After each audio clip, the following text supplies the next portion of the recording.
নমস্কার শ্রোতা বন্ধুরা, আমি স্বাগতা। এসো গল্প শোনাই চ্যানেলের আজকের গল্পের আসরে আপনাদের সবাইকে স্বাগত জানাই। আজকের গল্প তারাদাস বন্দ্যোপাধ্যায় রচিত তারানাথতান্ত্রিক ও কালভৈরব। সেদিন বিকেলে তারানাথের বাড়ি গিয়ে দেখি সে বাইরের ঘরে তক্তাপোষের ওপর বসে তামাক খাচ্ছে, চোখ মুখ উদাস। মাঝে মাঝে তারানাথের এ ধরনের ভাব পরিবর্তন দেখেছি। 2-4 দিন থাকে, তারপর আবার ঠিক হয়ে যায়। বললাম, কি মন খারাপ নাকি? আমি যে ঘরে ঢুকেছি তা বোধ হয় তারানাথ লক্ষ্যই করেনি। একটু চমকে উঠে বলল, ও তুমি, এসো বসো ওইখানটায়। না, মন খারাপ নয়, অনেক দিন আগেকার কথা ভাবছিলাম, ছোটবেলার কথা। পুরনো দিনের কথা মনে এলে একটু মন খারাপ তো হয়ই না। কিশোরী এলো না যে? আসবে, তাকে সকালে বলে রেখেছি, অফিসের পরে সোজা এখানে চলে আসবে। নাম করতে করতেই কিশোরী এসে পড়ল। কি গল্প শুরু হয়ে গিয়েছে নাকি? তারানাথ বলল, না বসো, তোমার কথাই হচ্ছিল। আজ গল্প বলার মেজাজ নেই, আর একদিন হবে ক্ষণ। চা খাবে? বাড়ির ভেতরে গিয়ে চায়ের কথা বলে এসে তারানাথ আবার তক্তাপোষে বসে হুঁকো টানতে লাগলো। আমি আর কিশোরী জানি গল্প হবে না কথাটার বিশেষ কোনো গুরুত্ব নেই।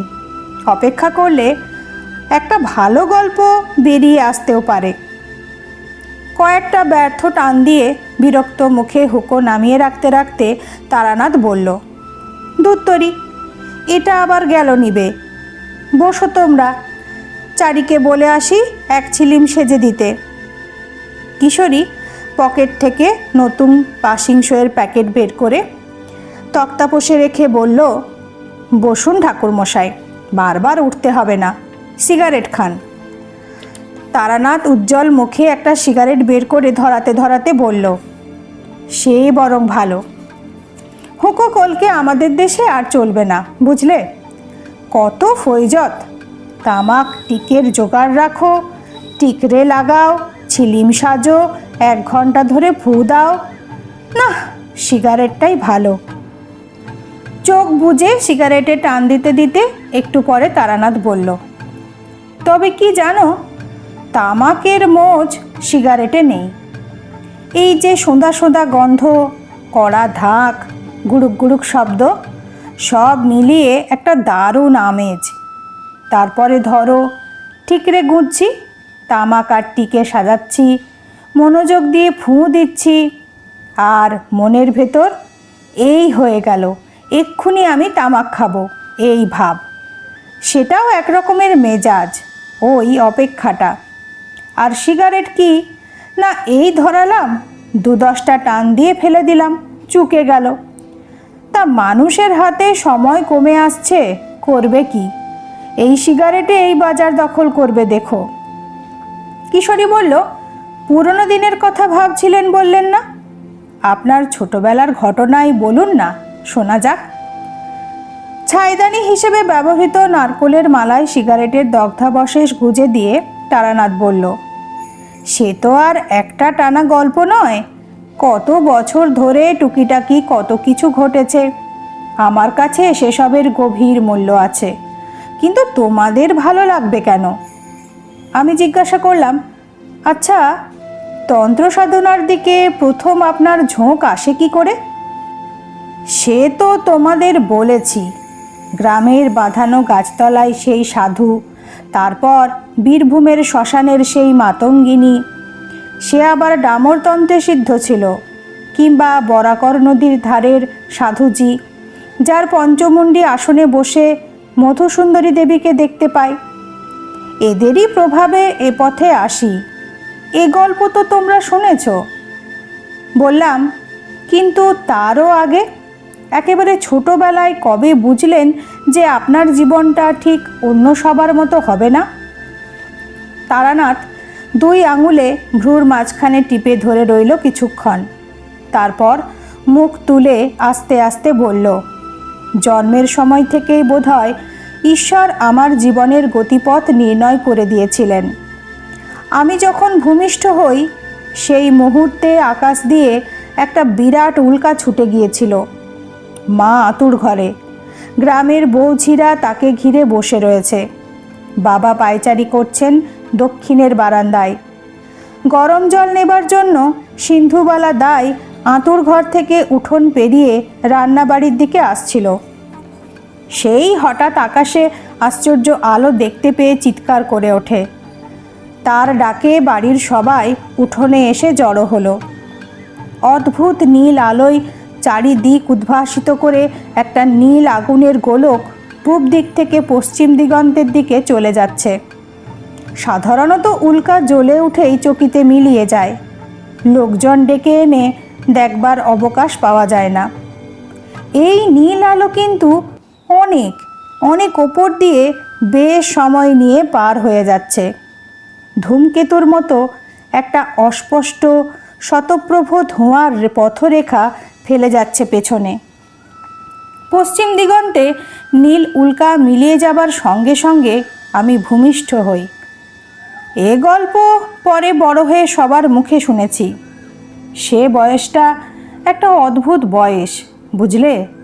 রেড়ির তেলের প্রদীপ, ছোট ছোট ফোঁড় দেওয়া পদ্ম কাঁথা, আরামদায়ক রোদ ঝিমঝিম করা নির্জন দুপুর, উঠোনের চাটাইতে শুকোতে দেওয়া টোপা কুলের ভরপুর গন্ধ, রাত্রিরে জ্যোৎস্নায় চকচক করা নারকোল গাছের পাতা।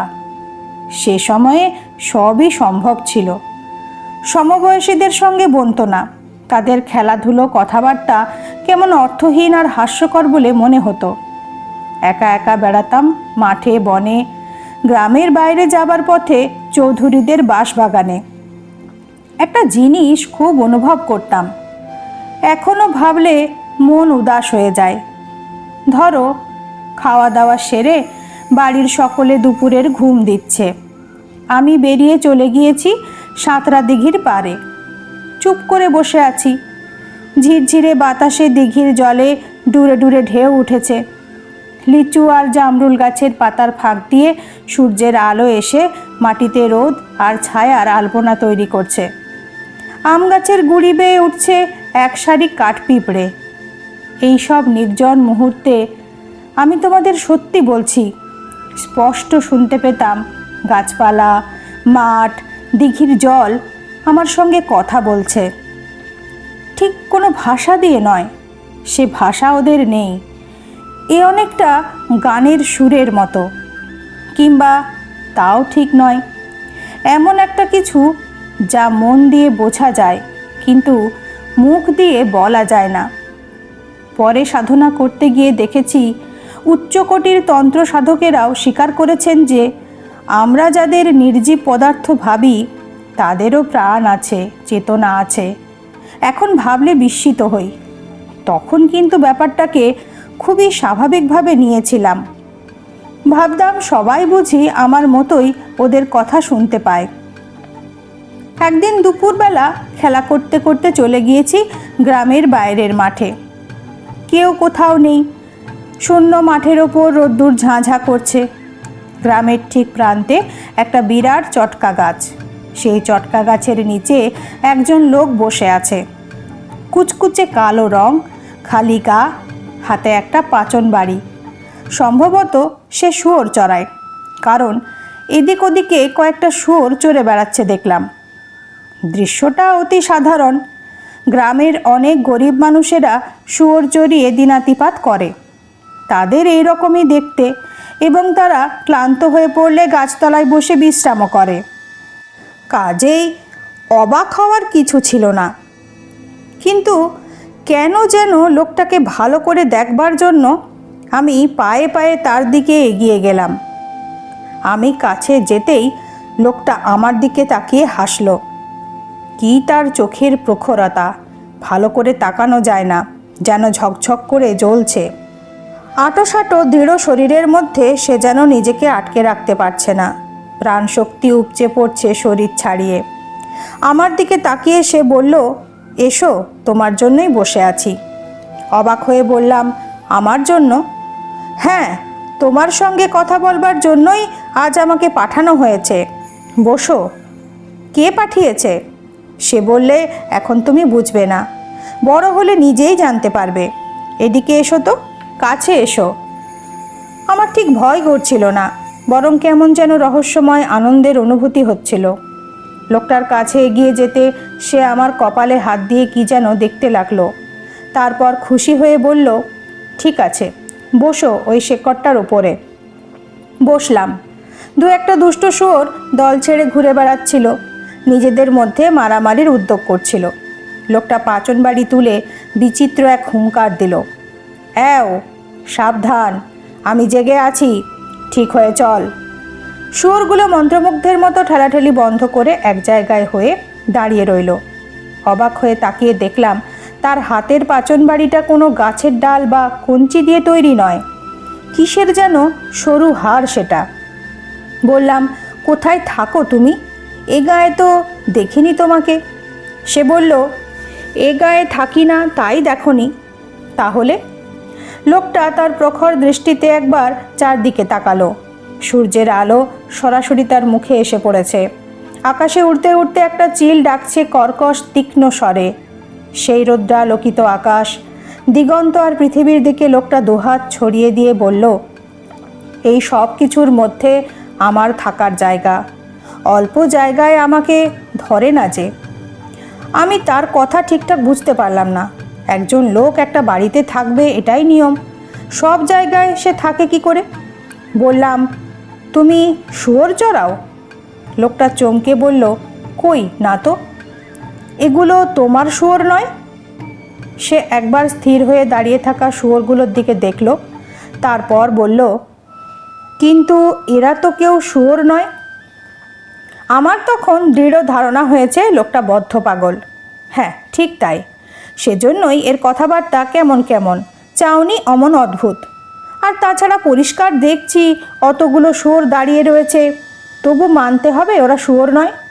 ওগুলো কি তবে শেয়াল? লোকটা বলল, তুমি ছোট তো, তোমাকে এখন বোঝানো অসুবিধে হবে। ওগুলো সত্যিই শুয়োর নয়। এগুলো হচ্ছে, কি বলি, আমাদের ভেতরে যে দোষগুলো থাকে, যাদের জন্য আমরা খারাপ কাজ করি, খারাপ কথা ভাবি, এরা হচ্ছে সেই সব দোষের বাইরের চেহারা।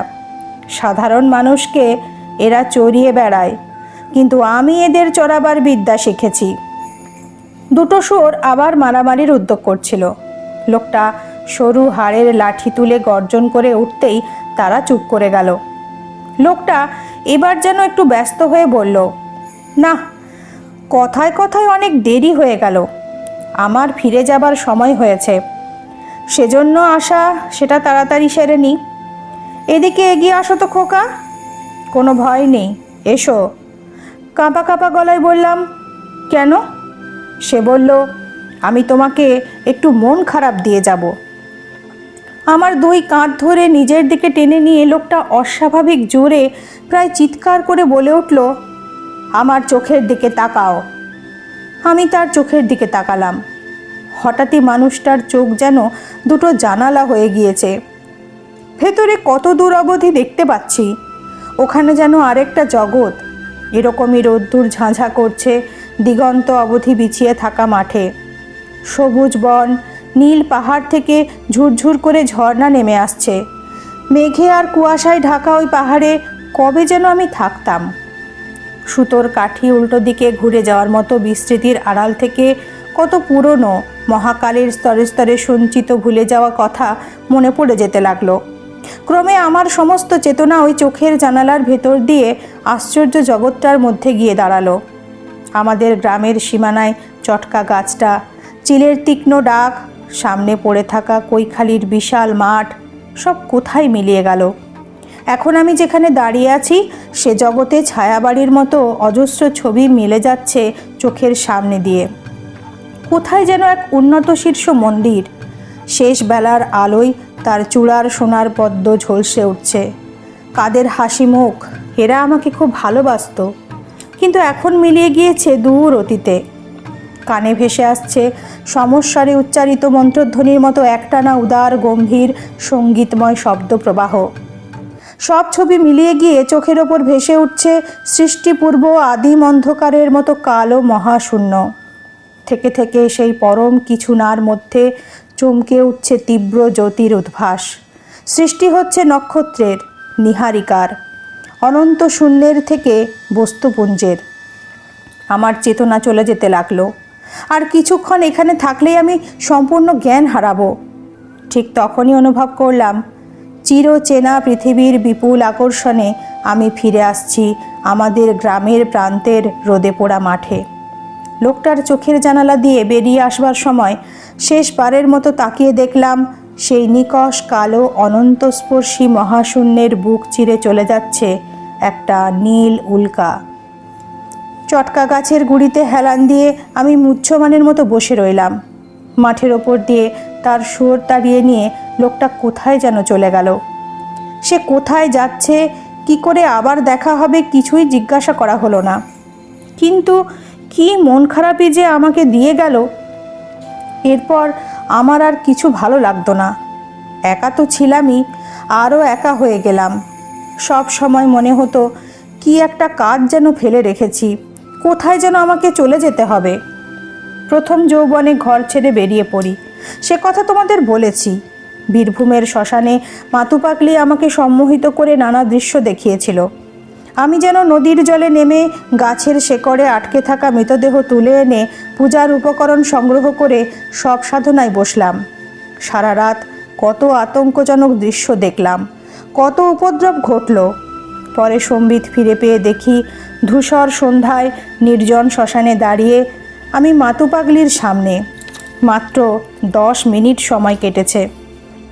এ তো গেল ভেলকি, কিন্তু সদ্গুরুর সাহায্যে আমি প্রকৃতই একবার সব সাধনা করেছিলাম। মুর্শিদাবাদ জেলার এক অজ পাড়াগাঁয়ের শ্মশানে তখন আস্তানা গেড়েছি। সঙ্গে গুরু রয়েছেন। জ্যৈষ্ঠের শেষে আশেপাশের গ্রামগুলোতে কলেরার মহামারী শুরু হলো। সারাদিন ধরে দূর দূরান্ত থেকে মৃতদেহ দাহ করতে আনছে লোকে। পরে এমন অবস্থা দাঁড়ালো দাহ করার কাঠ জোটে না। মুখে আগুন ছুঁয়ে দেহ ফেলে শ্মশান বন্ধুরা পালায়। তারই ভেতর থেকে লক্ষণযুক্ত একটি মৃতদেহ একদিন তুলে নিয়ে এলাম। শ্মশানের পূর্ব প্রান্তে একটু জঙ্গল মতো জায়গা। সেখানে বিরাট একটা ঝাঁকড়া ছাতিম গাছ রয়েছে। তারই তলায় গুরু পূজার আয়োজন করলেন। রাত্রিরে দাহ করার জন্য দলবল এলেও এদিকে তারা ঘেঁষবে না। আমি ভেবেছিলাম গুরুই বোধহয় সবাসনে বসবেন, কিন্তু প্রাথমিক প্রকরণের শেষে গুরু যখন আমাকে পদ্মবীজের মালা ধারণ করতে বললেন, তখন অবাক হয়ে বললাম, আমি কেন? তুমিই তো আসনে বসবে। আমি কি পারবো? নিশ্চয়ই পারবে। আমি তোমাকে আমার শক্তির অংশ দান করব। তাছাড়া এ আমার কাছে নতুন নয়। 21 বছর আগে আমি এতে সিদ্ধি লাভ করেছি। আজকের ক্রিয়ায় তোমারই অধিকার। ঘোর অমাবস্যার মধ্যরাত্রি। গুরু আমাকে আসনে বসিয়ে দিয়ে সকালে আসবো বলে চলে গেলেন। সব সাধনার সময় সামনে অন্য সাধকের উপস্থিত থাকতে নেই। সাষ্টাঙ্গ প্রণামের ভঙ্গিতে উপুর করে শোয়ানো মৃতদেহের পিঠের ওপর বজ্রাসনে বসে বীজ মন্ত্র জপ আরম্ভ করলাম। মনে কোনো ভয় নেই। বহুদিন হলো তান্ত্রিক সাধুসঙ্গ করছি। অনেক অস্বাভাবিক আর অলৌকিক ঘটনা চোখের সামনে ঘটতে দেখেছি। আমি জানি নিখুঁতভাবে দেহশুদ্ধি করে আসনে বসলে কোনো বিপদ সাধককে স্পর্শ করে না। ঘণ্টাখানেক এক মনে জপ চালাবার পরে অনুভব করলাম নিচে মৃতদেহটা যেন নড়ে উঠছে। তাতে প্রাণের স্পন্দন জেগেছে। পোড়া মাছ গুঁজে দিলাম সবের মুখে। নরকপাল থেকে একটু একটু করে কারণ ঢেলে দিতে লাগলাম। সব আবার শান্ত হয়ে এলো। আরও 3 বার এমন হলো সে রাত্রিরে। সাধনায় বিঘ্ন সৃষ্টি করবার জন্য হাকিনীরা কত বিভৎস রূপ ধারণ করে এলো। একসময় তো তাকিয়ে দেখলাম আমার আসনের চারদিকে চলন্ত গলিত মৃতদেহের দল করতালি দিয়ে নৃত্য করছে। যে কোনো সাধারণ মানুষের হৃৎপিণ্ড থামিয়ে দেবার পক্ষে এ দৃশ্য যথেষ্ট। সে মুহূর্তে বুক যে একটু কেঁপে ওঠেনি তা বলবো না। প্রাণপণে মনকে একাগ্র করে বীজ মন্ত্র জপ করতে লাগলাম। ধীরে ধীরে মিলিয়ে এলো প্রেতের দল। অনেকের মধ্যেই ভুল ধারণা আছে যে এক রাত সব সাধনা করলেই বুঝি সিদ্ধি লাভ হয়। বিশেষ বিশেষ তিথিতে কয়েকবার আসনে বসলে তবেই সিদ্ধি আসে। এতে অনেক বছরও লেগে যেতে পারে। ধরো তিথি সুপ্রশস্ত, পূজার সব আয়োজনই করা হয়েছে, কিন্তু শেষ পর্যন্ত সব পাওয়া গেল না, সব পণ্ড। আমারও তাই হয়েছিল। নানা কারণে ওই একবার ছাড়া আর সব সাধনা করতে পারিনি। গুরুর কাছ থেকে যখন বিদায় নিয়ে আসি তখন তিনি সাবধান করে বলেছিলেন, শোনো, সময় মতো সাধনা সম্পূর্ণ করো। তোমাকে তো সবই শিখিয়ে দিয়েছি, আমি না থাকলেও অসুবিধে হবে না, নইলে কিন্তু বিপদ। আগে কীরকম বিপদ? ভয়ঙ্কর বিপদ। মৃত্যুর পরে আত্মা সঙ্গে সঙ্গে ঊর্ধ্বগতি পায় না, বেশ কিছুক্ষণ নিজের প্রাণহীন দেহটার কাছে ঘোরাফেরা করে। যার দেহ নিয়ে সব সাধনা করা হয় তার আত্মা দেখতে পায় দেহের সৎকার হয়নি, বরং সেটা সাধক নিজের কাজে লাগিয়েছে। তাতে মৃতের আত্মা নিশ্চয়ই খুশি হয় না। সে প্রতিশোধ গ্রহণের সুযোগ খোঁজে।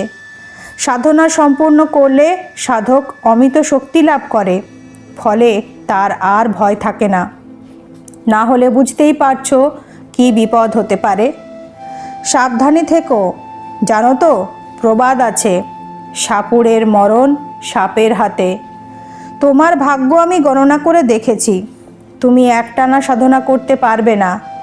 আবার তোমাকে ফিরে যেতে হবে গৃহাশ্রমে, আবার বেরুবে এবং ফিরে যাবে। এইভাবেই চলবে। সব সাধনা গৃহে বসে করবার জিনিস নয়। কাজেই একেবারে অসম্ভব হয়ে পড়ার আগে কর্ম সম্পূর্ণ করে রেখো। তারপর আমার দিকে পূর্ণ দৃষ্টিতে তাকিয়ে গুরু বললেন, কিন্তু তোমার কপালে একটা আশ্চর্য যোগাযোগের চিহ্ন রয়েছে।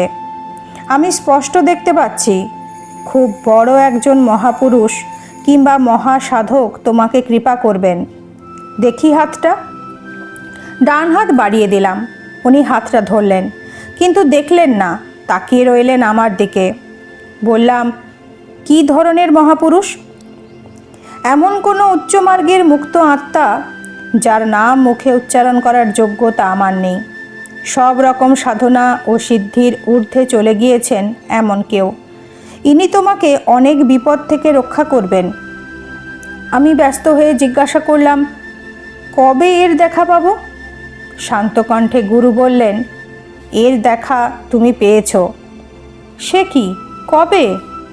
তা জানি না, তবে মহাগুরুর সান্নিধ্য পেলে দেহে ও মনে যে লক্ষণ ফুটে ওঠে তা তোমার রয়েছে। আমি দেখা পেলাম আর আমি জানতে পারলাম না? গুরু বললেন, তেমন তো হতেই পারে। এসব সাধকদের কোনো ভেকও নেই, ভড়ংও নেই। নিতান্ত সাধারণ মানুষের মতো বেড়ান, দেখলে হয়তো চিনতেও পারবে না। হঠাৎ আমার ছোটবেলায় দেখা সেই অদ্ভুত মানুষটিকে মনে পড়ে গেল। রোদ ঝিমঝিম করা কৈখালির মাঠ, সেই শুয়োরের দল, আমার হারানো শৈশব। তিনি কি আমার জীবনের অজানা মহাপুরুষ? তরাই অঞ্চলে কোথায় তন্ত্রসাধকদের এক গোপন মিলন সভা হবে খবর পেয়ে গুরু সেখানে রওনা হয়ে গেলেন। আমি আর সঙ্গে গেলাম না। এবার কিছুদিন একা থাকবো ঠিক করলাম। পথে পথে ঘুরি, বেশিরভাগই শ্মশানে মশানে রাত কাটাই।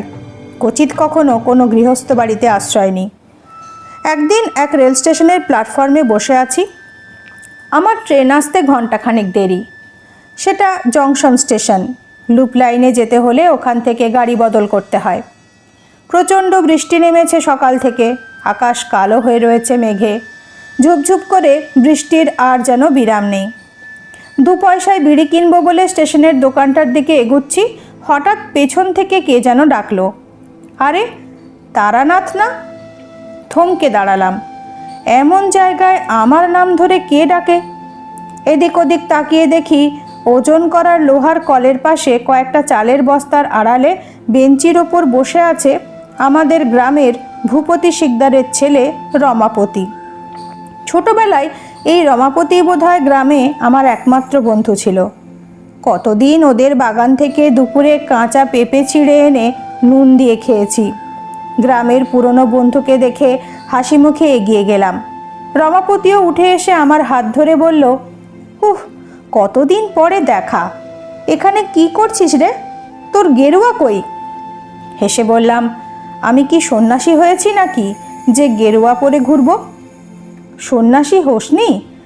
তবে যে সবাই বলে তুই সাধু হয়ে চলে গিয়েছিস। সংস্কৃতে সাধু মানে ভালো লোক, সেটা হবার চেষ্টা করছি বটে, তবে ভেকধারী সন্ন্যাসী হইনি। তুই এখানে কেন? আমার শ্বশুর বাড়ি এখান থেকে ট্রেন বদল করে যেতে হয়, বউ সেখানে আছে, আনতে যাচ্ছি। আয়, ওই দোকানটায় চা খাবি? পুরনো বন্ধুর অকৃত্রিম আগ্রহে রমাপতি আমার হাত ধরে টেনে চায়ের দোকানে গিয়ে চা আর কেকের অর্ডার দিল। পকেট থেকে নতুন মেপল সিগারেটের প্যাকেট বের করে আমাকে একটা দিয়ে বলল, ধরা। তারপর তুই কোথায় যাচ্ছিস বললি না তো? বিশেষ কোথাও না, বাড়ি ছাড়ার পরে এই রকমই ঘুরে ঘুরে বেড়াই, এক জায়গায় থাকি না বেশি দিন। কেন বল দেখি, এতে লাভ কি? তা তো তোকে বোঝাতে পারবো না ভাই। যারা বাড়িতে থাকে তাদের দেখে আমার মনে হয় এতে তাদের লাভ কি। কাজেই এর ঠিক কোনো উত্তর হয় না। রমাপতি চুপ করে রইল। তার মুখ দেখে বুঝলাম আমার উত্তরটা তার বিশেষ পছন্দ হয়নি, সে বুঝতেও পারেনি। গৃহত্যাগ করে বিদেশে গিয়ে অর্থ উপার্জন করলে বোঝা যায়, বাড়ি থেকে পালিয়ে সাধু সন্ন্যাসী হলে তারও যা হোক একটা মানে হয়, কারণ তেমনটা বহু ঘটতে দেখা গিয়েছে। কিন্তু সেসব কিছু নয়, খামোখা একজন মানুষ বাড়ির আরাম ছেড়ে পথে পথে বেরিয়ে বেড়ায়, এর কারণ সে ধরতে পারছে না। চা খেতে খেতে রমাপতি বলল, তুই তো বেশ অনেক দিন বাড়ি ছেড়েছিস, তাই না? হ্যাঁ। যেতে বাধা আছে কোনো? না, বাধা আর কি, আমি তো আর গৃহত্যাগ করে সন্ন্যাসী হইনি। তোকে বললাম না, যখন ইচ্ছে করবে চলে যাব। চায়ের কাপ দোকানিকে ফেরত দিয়ে রমাপতি একটু ইতস্তত করে বলল, তারানাথ, তোর বোধহয় এখন একবার বাড়ি যাওয়া উচিত। তার গলায় কেমন একটা সুর ছিল। ব্যস্ত হয়ে জিজ্ঞাসা করলাম, কেন বলতো, হঠাৎ বাড়ি যাব কেন? কাকিমার খুব অসুখ, অবস্থা তেমন একটা, মানে কখন কি হয় বলা যায় না। তুই একবার যা। বিশ্বে মাতৃশক্তি একটা খুব বড় শক্তি। আমার পথে পথে বেড়ানো যাযাবর জীবন, সাধু সঙ্গে আগ্রহ, সিদ্ধি লাভের আকাঙ্ক্ষা সব কোথায় উড়ে গেল। মনে হলো যার নাড়ি ছিঁড়ে ভূমিষ্ঠ হয়েছি, আমার সেই চিরপরিচিত সদাহাস্যমুখী মা অসুস্থ। তিনি হয়তো আমাকে দেখতে চান। আমি এখনই বাড়ি যাব। কি ভয়ানক বৃষ্টি, থামবার নাম নেই। তারই মধ্যে ভিজতে ভিজতে পরের দিন দুপুর নাগাদ বাড়ি পৌঁছলাম। মানুষের মনের সঙ্গে শরীরের একটা ঘনিষ্ঠ যোগ আছে। মায়ের রোগশয্যার পাশে গিয়ে দাঁড়াতে আমাকে দেখে তার মুখ উজ্জ্বল হয়ে উঠল। বিছানায় বসে মাথায় হাত বুলিয়ে দিতে দিতে জিজ্ঞাসা করলাম, এখন কেমন আছো মা? উত্তরে মা শীর্ণ হাত দিয়ে আমার চিবুক ছুঁয়ে বললেন, ভয় নেই খোকা, তুই এসে পড়েছিস, এ যাত্রা আমি আর মরব না। সত্যই পরের দিন থেকে মায়ের অবস্থা ভালোর দিকে যেতে লাগলো। আমি ফেরায় বাড়ির লোকও খুশি। খাই দায় আর চণ্ডীমণ্ডপে বসে বৃষ্টি দেখি। 4-5 দিন ধরে নাগাড়ে বর্ষা চলেছে। গ্রামের সব পথে এক হাঁটু কাদা, খাল বিল আর মাঠ একাকার হয়ে গিয়েছে জলে। আমাদের পুরনো কৃষাণ বনমালী ভিজতে ভিজতে বলল, দাদাবাবু, এমন কাণ্ড জন্মে দেখিনি, সারা গাং থই থই করছে। পাঁচু হালদারের বাঁশবাগানে 1 হাঁটু জল। তার চেয়ে আশ্চর্য, কৈখালির মাঠে মাছ খেলছে দেখে এলাম। শিং, মাগুর, পোনার চারা, কই, শয়ে শয়ে মাছ। কৈশোরে মাছ ধরবার খুব নেশা ছিল। শুধু বড়শি দিয়ে নয়, পোলো, হাতজাল আর কোঁচ দিয়েও বহু মাছ ধরেছি। মাছ খাবো বলে মাছ ধরা নয়, আসলে এর তোড়জোড় আর মজাটাই বড় কথা। বনমালীর বর্ণনা শুনে হঠাৎ পুরনো নেশাটা মাথা চাড়া দিয়ে উঠল। এমন ঘনঘোর বর্ষা, দিন রাত্রির ব্যাঙ ডাকছে খালে বিলে, এই তো মাছ ধরার উপযুক্ত সময়। বনমালীকে ডেকে বললাম, বনমালীদা, তোমার কাছে একটা পোলো হবে? পোলো? মাছ ধরবে নাকি? হ্যাঁ, অনেক দিন অভ্যেস নেই অবশ্যই, দেখি তবু। আছে বোধহয় একটা, ও বেলা এনে দেবো এখন। বিকেলে বনমালী পোলো এনে দিল। পোলো জানো তোমরা? বেত বা কঞ্চির চটা দিয়ে তৈরি একটা গোল খাঁচা মতো জিনিস, ফুট 3 উঁচু, ওপর দিকে সরু মুখ, সেখান দিয়ে হাত গলিয়ে মাছ বের করতে হয়। তলার দিকে ঘের বড়, মাছ দেখতে পেলেই ঝপ করে পোলো দিয়ে চেপে ধরলে আর পালাতে পারে না। ছিপ না নিয়ে পোলো নেবার কারণ হলো আমি রাত্রিরে মাছ ধরবো স্থির করে ফেলেছি। পোলো নিয়ে মাছ ধরা ভারী মজার, বিশেষ করে সে সময় বিরক্ত করার কেউ থাকে না, পাশে দাঁড়িয়ে পরামর্শ দেয় না, কটা মাছ পেয়েছি জিজ্ঞাসা করে না। রাত্রিরেই ভালো। পোলো দিয়ে মাছ ধরতে হলে পুকুর বা বিলে সম্ভব নয়, অগভীর জলাশয় প্রয়োজন। সন্ধ্যের একটু আগে গিয়ে কৈখালি মাঠের অবস্থা দেখে এলাম। সমস্ত মাঠটাই পায়ের গোদ ডুবে যায় এমন জল।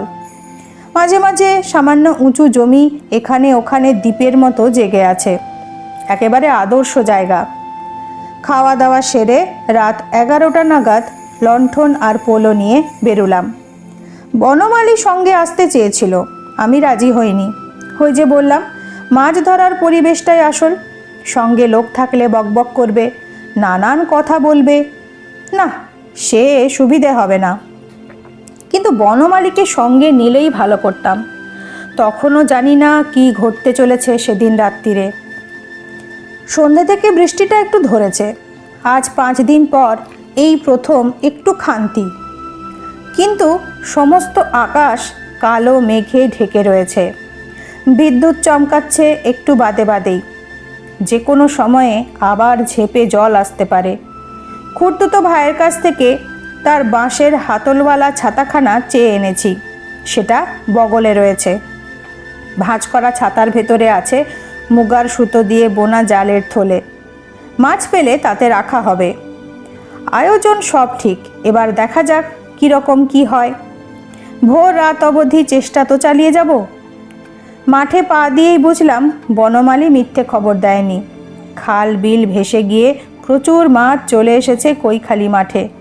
কিন্তু মাছ থাকা আর মাছ ধরা এক ব্যাপার নয়। তুমি পোলো হাতে এগিয়ে গিয়ে ঝুপ করে চেপে ধরবে বলে মাছ এক জায়গায় দাঁড়িয়ে থাকবে তা তো হয় না। জলের জীব, বহু কৌশল করে তবে এদের ধরতে হয়। কৌশল আমার অজানা নেই, ছোটবেলা থেকে মাছ ধরে আসছি।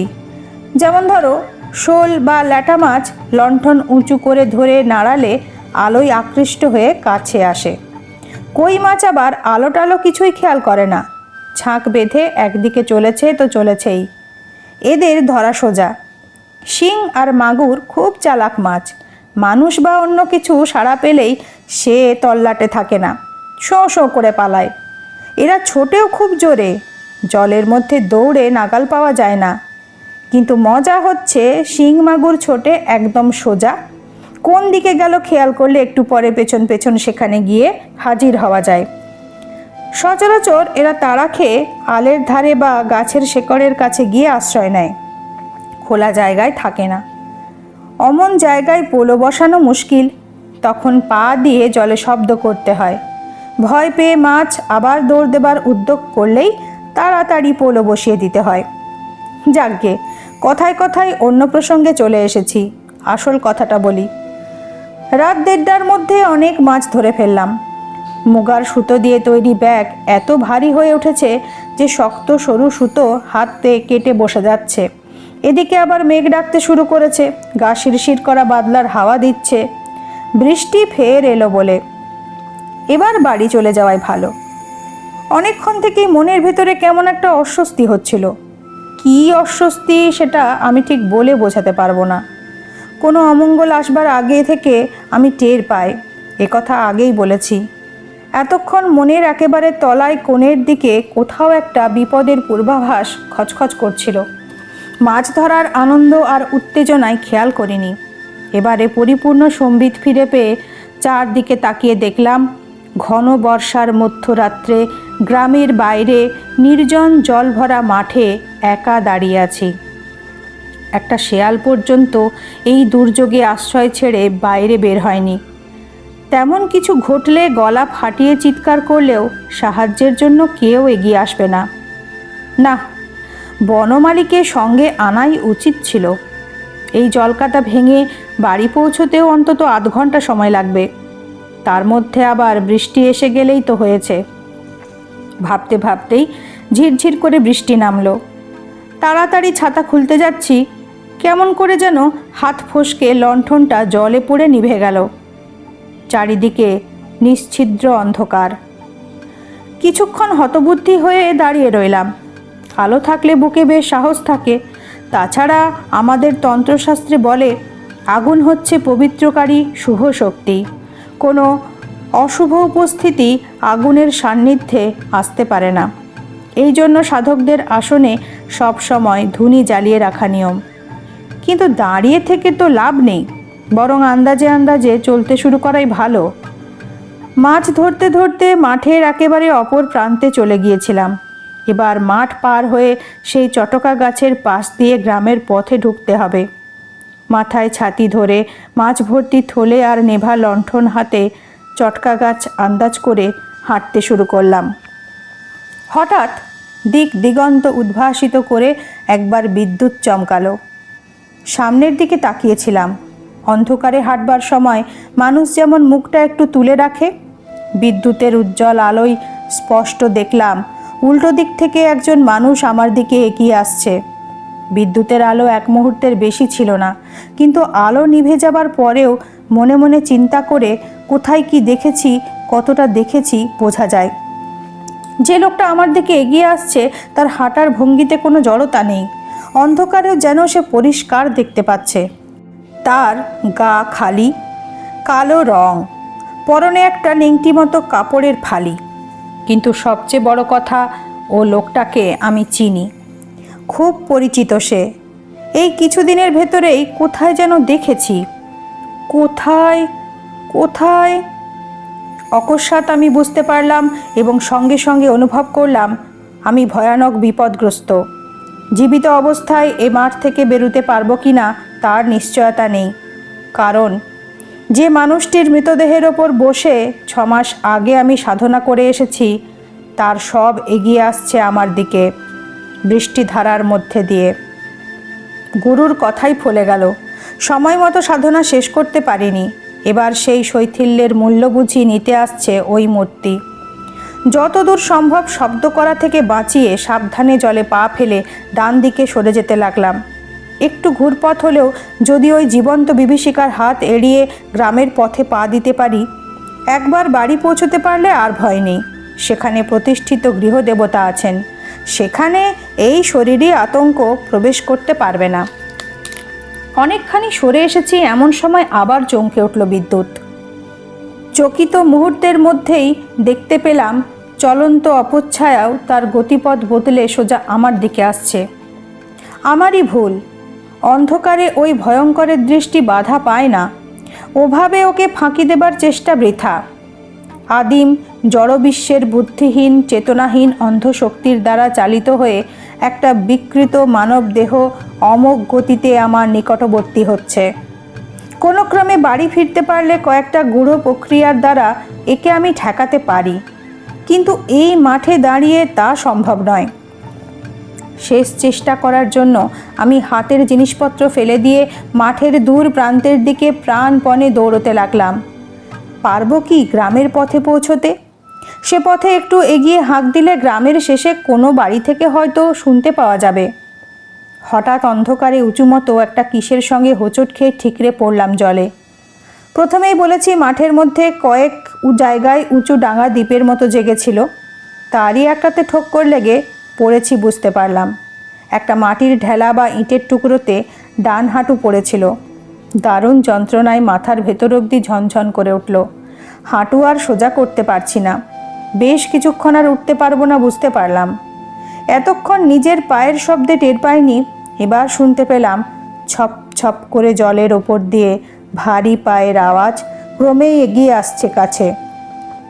এলো এলো ওই এলো। অতিরিক্ত ভয়ে আতঙ্কে আর আসন্ন ভয়াবহ মৃত্যুর উপলব্ধিতে অকস্মাৎ আমার মন থেকে সব রকম অনুভূতি লুপ্ত হয়ে গেল। হাঁটু চেপে ধরে চিত হয়ে শুয়ে আছি।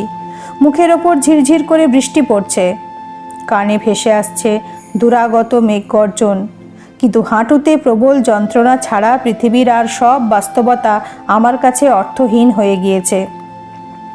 এমন সময় আমার চারদিকে জলের ওপর অনেকগুলো পায়ের শব্দ জেগে উঠল। অগন্তি পা দ্রুত জলে পড়ছে, কারা যেন ছুটে যাচ্ছে এদিকে সেদিকে। আশ্চর্য, কাদের পায়ের শব্দ এখানে আসতে হলে তো জল পেরিয়ে জানান দিয়ে আসতে হবে, কিন্তু এই পদশব্দ যেন অকস্মাৎ জলের বুকেই জন্ম নিল। শূন্য থেকে জেগে উঠল হঠাৎ। তরবর করে একদল ঘোড়া যেন ছুটে যাচ্ছে সামনে পেছনে। কি ঘটছে কিছুই বুঝতে পারছি না। বিদ্যুৎও চমকাচ্ছে না বেশ কিছুক্ষণ, এবং তারপরেই আমার চারদিকে একপাল শুয়োরের ঘোঁত ঘোঁত শব্দ শুনতে পেলাম। এই দুর্যোগে কৈখালির মাঠে শুয়োর কোথা থেকে এলো? তাও একটা দুটো নয়, পায়ের আওয়াজে বুঝতে পারছি 15-20টা প্রাণী অন্তত ছোটাছুটি করছে। প্রায় সঙ্গে সঙ্গেই আমার মনে পড়ে গেল শৈশবে দেখা সেই অদ্ভুত মানুষটিকে, সরু হাড়ের দণ্ড দিয়ে যিনি শূকররূপী হিংস্র প্রবৃত্তিগুলিকে শাসন করেন। তবে কি তিনি? আমার খুব কাছে এসে কে দাঁড়িয়েছে, তাকে আমি দেখতে পাচ্ছি না, কিন্তু সে আমাকে দেখতে পাচ্ছে। আমার মনে আর ভয় নেই, পরিবেশ থেকে মুছে গিয়েছে অমঙ্গলের অনুভূতি, বরং কার অদৃশ্য উপস্থিতিজনিত পবিত্রতা অনুভব করছি সমস্ত অস্তিত্বে। কে যেন ভালোবেসে হাত রাখল, না আমার হাতে নয়, শরীরের কোথাও নয়, সে হাত রেখেছে আমার বুকের ঠিক মধ্যেটায়। তারপরই বুঝলাম মাঠে আমি একা। সে উপস্থিতি আসন্ন মৃত্যুর হাত থেকে আমাকে রক্ষা করে ফিরে গিয়েছে স্বস্থানে। এতক্ষণ বাদে এবার বিদ্যুৎ চমকালো। আকাশের এ প্রান্ত থেকে ও প্রান্তে চিরে যাওয়া আলোয় ভালো করে তাকিয়ে দেখলাম কোথাও আর কেউ নেই। সে অপচ্ছায়াও নয়, আমার ত্রাণকর্তাও নয়। রাত বোধ হয় 2:30। বৃষ্টি ঝরছে তো ঝরছেই। কোনো রকমে বাড়ি ফিরে এসে শুয়ে পড়লাম। পরদিন সকালে মেঘ কেটে সূর্য উঠল 5-6 দিন বাদে। ঝকঝকে রোদ্দুরে ভেসে যাওয়া পৃথিবীর রূপ দেখে আমার নিজেরই সন্দেহ হতে লাগলো, সত্যি কি কাল রাত্রিরে কিছু ঘটেছিল? বাড়ির কাউকে কিছু জানালাম না, অনর্থক তাদের চিন্তা বাড়িয়ে লাভ কি? মা সুস্থ হয়ে ওঠার মাসখানেক পরে আবার বাড়ি ছাড়লাম। একটানা গৃহবাস ঈশ্বর আমার কপালে লেখেননি। ঘুরতে ঘুরতে এক সন্ধ্যায় খামারবেড়িয়া নামে এক গ্রামে গিয়ে পড়লাম। দেখি গ্রামের এক ধারে ঝুরিনামা বটগাছের নিচে একজন জটাধারী সাধু ধুনি জ্বালিয়ে বসে আছেন। ভাবলাম ভালোই হলো, আজ রাত্রিটা অন্তত এর সঙ্গে কাটানো যাবে। গুটি গুটি ধুনির এপারে গিয়ে বসলাম। প্রত্যেক গ্রামেই কিছু লোক থাকে যারা সাধু সন্ন্যাসী দেখলে ওষুধ বিশুধ আর মাদুলির জন্য ভিড় করে। এখানেও তার ব্যতিক্রম হয়নি। জনা কয়েক লোক করুণ মুখে তাদের দুঃখ দুর্দশার কথা সাধুকে জানাচ্ছে। ক্রমে তারা বিদায় নিয়ে চলে গেলে সাধু বাবা আমার দিকে তাকিয়ে বললেন, তারপর তোমার কি চাই? সবিনয়ে জানালাম আমার কিছু চাই না। তবে আর কি, যাও বাড়ি যাও। দু এক কথায় বুঝিয়ে দিলাম আমার বাড়ি এখানে নয়, আমি পথে পথে বেরিয়ে বেড়াচ্ছি, আপাতত রাতটা এখানে কাটাতে চাই। সাধু আর কোনো ব্যক্তিগত প্রশ্ন করলেন না, বললেন থাকো। একটু পরে নিজের ঝুলি থেকে একটা পাকা কলা আর একটা পেয়ারা বের করে আমাকে দিয়ে বললেন, খাও, আর কিছু আমার কাছে নেই। আপনি খাবেন না? আমি রাত্রিরে কিছু খাই না। দু একটা কথা বলতে বলতে আলাপ জমে উঠল। দেখলাম সাধুজি স্বল্পভাষী হলেও বদমেজাজি নন। একসময় আমাকে বললেন, এখানে ধুনি জেলে আজ ভুল কাজ করেছি, বুঝলে? 2-1 দিন থাকবো ভেবেছিলাম, কিন্তু কাল চলে যেতে হবে। আজ্ঞে কেন? ওপর দিকে আঙুল তুলে সাধুজি বললেন, এই গাছে অনেক পাখির বাসা রয়েছে। ধুনির গরম হলকা আর ধোঁয়ায় তারা আজ কেউ বাসায় ফিরতে পারেনি। ওই দেখো, ওদিকে একটা গাছের ডালে বসে কিচমিচ করছে। কাউকে গৃহহীন করা মহাপাপ। ইতর প্রাণীদেরও আত্মা আছে, তাদের মনে দুঃখ দিলে সাধনার ফল ক্ষয় হয়ে যায়। বললাম, যদি কিছু মনে না করেন একটা কথা জিজ্ঞাসা করব। কি? আপনি কোন মার্গের সাধক? কেন বলো তো? আপনার কথা শুনে আমার খুব ভালো লাগছে। আমি অনেক সাধুসঙ্গ করেছি। বেশিরভাগ সাধকেরা অন্তরে মহৎ হলেও বড় কটুভাষী, অপরের দুঃখ সম্বন্ধে উদাসীন। আপনার মতো কথা বলতে শুনিনি কাউকে। সাধু মৃদু হেসে বললেন, কোনো মার্গেরই নয়, আমার দীক্ষাই হয়নি। অবাক হয়ে বললাম, সে কি? তাহলে আর কি, ভগবানের স্বরূপ জানতে ইচ্ছে করে তাই ঘুরে বেড়ায়। তার সৃষ্টির বিচিত্র রূপের মধ্যে তাকে খুঁজতে চেষ্টা করি। ভগবানকে ডাকবো, তার আবার মার্গ কি, দীক্ষা কি? সাধুজির ওপর শ্রদ্ধা হলো। আবছা অনুভব করতে পারলাম অনেক বড় সাধকিনী। সারা রাত ধরে কত গল্প করলেন, ধর্মের বিভিন্ন দিক সম্বন্ধে গভীর জ্ঞানের পরিচয় দিলেন। সংকীর্ণতা নেই এতটুকু, সব মতের প্রতি সমান শ্রদ্ধা। তাকে প্রশ্ন করলাম, আপনি যে ভগবানকে ডাকেন তার কোন রূপ কল্পনা করেন ধ্যানের সময়? কোনো রূপই নয়, মনকে কেন্দ্রীভূত করতে পারলে ঈশ্বরের রূপ কল্পনার প্রয়োজন হয় না। দুরকম শক্তি মহাবিশ্বে ক্রিয়াশীল, শুভ শক্তি আর ঈশ্বর বিরোধী অশুভ শক্তি। বিশ্বের সৃষ্টির সময়েই এই দুই শক্তির জন্ম। ঈশ্বর বিরোধী শক্তির ক্ষমতা কিন্তু কম নয়। বৌদ্ধ ধর্মে একেই মার হিসেবে কল্পনা করা হয়েছে। কালভৈরবের মাধ্যমে জগদীশ্বর এর দমন করেন। সর্বদা এই দুই শক্তির লড়াই চলেছে। তোমার চারদিকে তার প্রকাশ তো দেখতেই পাচ্ছ। বললাম, কালভৈরবকে? তিনি শুভ শক্তির প্রয়োগকর্তা। দক্ষিণ কালিকাতন্ত্রে তার রূপ কল্পনা করা হয়েছে এইভাবে: মহাবলশালী পুরুষ, ঘোর কৃষ্ণবর্ণ, নগ্নগাত্র, রিপুতারণ তার প্রধান কর্ম। শূকরের ছদ্মবেশে কাম, ক্রোধ, হিংসা ইত্যাদি রিপুগণ তার বশবর্তী হয়ে সর্বদা তার সঙ্গে ঘোরে। নিজের বুকের পাঁজরের একখানা হাড় দিয়ে তিনি তাদের শাসন করেন। আমি তখন উত্তেজনায় শটান খাড়া হয়ে বসেছি। এ বর্ণনা তো কৈখালির মাঠে শৈশবে দেখা সেই মানুষটির সঙ্গে হুবহু মিলে যাচ্ছে। বললাম, তারপর? আর কি, কালভৈরবী অনিবার্য ধ্বংসের হাত থেকে পৃথিবীকে রক্ষা করছেন। ঈশ্বরের সাক্ষাৎ শিষ্য তিনি। আমি সেই ভগবানেরই আরাধনা করি। আমার গলা তখন আবেগে বুজে এসেছে। স্বয়ং কালভৈরব সেদিন রাত্রিরে আমাকে স্বয়ং এসে রক্ষা করেছেন। শৈশবে তার অপার করুণা স্পর্শ দিয়েছেন। একটু চুপ করে থেকে তারানাথ বলল, কিন্তু সে তুলনায় জীবনে কিছুই করতে পারলাম না। কতগুলো তুচ্ছ সিদ্ধাই পেয়েছিলাম, কিছু টাকা করি, বড় কিছুই হলো না। এ জন্ম এমনই গেল। দেখি যদি পরজন্ম বলে কিছু থাকে, অন্তত এবারের ভুলগুলো আর করব না। তারপর আমাদের দিকে তাকিয়ে বলল, আজকের গল্প এইখানেই শেষ। কিন্তু ভয় পেও না, বলবার মতো গল্প আমার ঝুলিতে আরও অনেক রয়েছে, সময় মতো বলা যাবে। আজ থামি তাহলে, কেমন? শেষ হলো তারাদাস বন্দ্যোপাধ্যায়ের লেখা গল্প তারানাথ তান্ত্রিক ও কালভৈরব। গল্পটি শুনে আপনাদের কেমন লাগলো সেটা অবশ্যই কমেন্ট করে জানাবেন। যদি ভালো লেগে থাকে ভিডিওটিতে একটি লাইক এবং চ্যানেলটিকে সাবস্ক্রাইব করে আমার পাশে থাকবেন। আজ এই পর্যন্তই। নতুন একটি গল্প সাথে নিয়ে তাড়াতাড়ি ফিরে আসব। সবাই ভালো থাকবেন। নমস্কার।